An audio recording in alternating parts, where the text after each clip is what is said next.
DZRJ 810 AM, the voice of the Philippines, proudly brings you Equal Justice. Find out the hottest legal issues of the week and hear the analysis. And now, here are your hosts, Attorney Ador Tolentino. Yes to peace, no to BBL. Facebook yan. Facebook. Okay, if you want to follow. Attorney June Kicho. Kailangan ano pa yun, comfort level eh. Exactly. And Attorney Tiki Tabuhara. Vice President Binay, pati si Pinoy, pati si Executive Secretary. Chief.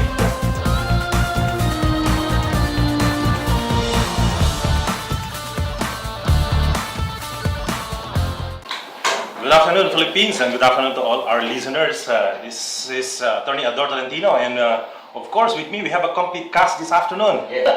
Anyway, Attorney Tiki, can you do the honors, please, of introducing our special studio guests? Yeah, this afternoon we have an expert, no? Star-studded. Expert who is actually very vocal, no? Dito sa Bangsamaro Basic Law issue, no? And among other issues, no? Yes. He's been very vocal on the internet, no? On the issues of national security. That's right. Bangsamoro, Chinese West Philippine practice, Sea, the DAP, the PDAF, Mhm. and a whole lot of other issues with in relation with good governance. Mhm. Now, he was, of course, for the younger people who are listening to us, and younger listeners, those who were born after the 90s or onward, he was actually serving. Joining him in our studio is a very socially active and relevant TV personality. He's an artist. He's an artist, an actor, okay, but Director. yes, director. Everything. Right, and he will join us in this afternoon's discussion because I think he's one of the conveners of the rally tomorrow. Okay, we will ask him about that later on. No? And why the I'm- rally? Yes. I'm referring no less to Mr. June, Mr. Shuli Urbano. Magandang hapon sa inyo lahat! Wala, lumabas si Mr. Obano eh. I represent him now. Thank you, Mr. Shuli. Very happy to be with you. Welcome. Sir. Thank you for Puro abogado pa nito, lang kasi. Puro abogado. Tatlong abogado, dalawang abogado. outnumbered kayo, sir. Outnumbered kayo.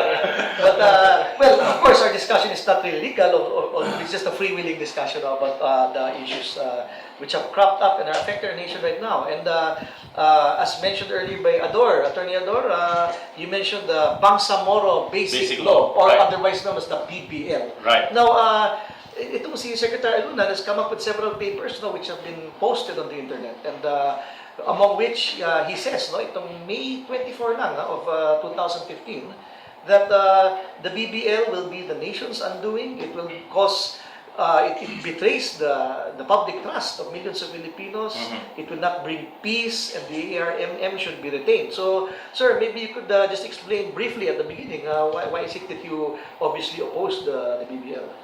Well, there are many reasons. Teka muna, sandali lang. Marami, Mr. Secretary, marami Tagalog dyan eh. Marami tao hindi marunong mag-English. Salita ka Tagalog. Taglish. Tama. Taglish. Marami din kasi mga English spoken din yun. Anyway, para maintindihan ba? So, maintindihan ng taga Voice of America. Yes. Okay. Proceed, sir. Go ahead. All right. There are many reasons why I oppose this. And a lot of it comes from direct experience in dealing with the MILF, which is the sole beneficiary of these peace talks. Okay. My direct experience stems from my position then during the time of President Ramos, where I held several hats. Holding the portfolio of Secretary of Interior and Local Government. What year was this, sir? This was from 92 to 96. 96. And this was the period where we were actively negotiating peace with the rightist rebels, Okay. the leftist insurgents, Right. Okay. and the Muslim secessionists. So tatlo yan, sir. Tatlo yan, because our strategy then was to bring peace to the Philippines before we could develop it. Because notwithstanding our desire to develop the country, if we didn't bring peace, very few Investors. risk takers Right. from the Philippines and abroad would invest and pursue our development policies. Especially in southern Philippines, Correct. Mindanao area, sir. And we said that peace can be attained only if there is number one, popular buy-in from the people. What does that mean, sir? Meaning to say that they are the process that we conduct is open, transparent, and there are full consultations with all of the people involved in the area of conflict. Yes. And that is what we undertook, the process that we undertook when we discussed peace in Muslim Mindanao. We talked to the sultanates, to the local government officials, to the clans, to the armed rebel groups, MILF and MNLF. And at that time, the secessionist group that was recognized officially by the Organization of Islamic Conference was the MNLF. Yes. This is, sir, this is just to clarify, this is the Moro National Liberation Front. The Moro National I Liberation think Front. Musmiswari. Yes, and then in 1977, when the first peace agreement took place between the MNLF and the government of the Philippines under Marcos, the MILF broke away. The reason for that is because the founder, Hashim Salamat, considered the MILF members as Moros, not Filipinos, and that they didn't want any settlement with the Philippine government or a compromise that led to an autonomous region. Their main objective was secession and an independent state. Okay, that was the independence ng habol nila. Yes, so Nur Miswari was secularist and si ano naman was Islamist, si Salamat. Salamat, okay. So during that time when we were talking peace with them, the MILF assured me through my back channeling work that they would sign the peace agreement if the MNLF signs. They refused to come to the peace table and negotiate. It was the MNLF that was showing up, and of course the other sectors within Muslim Mindanao that were openly negotiating with us and engaging in Discussions.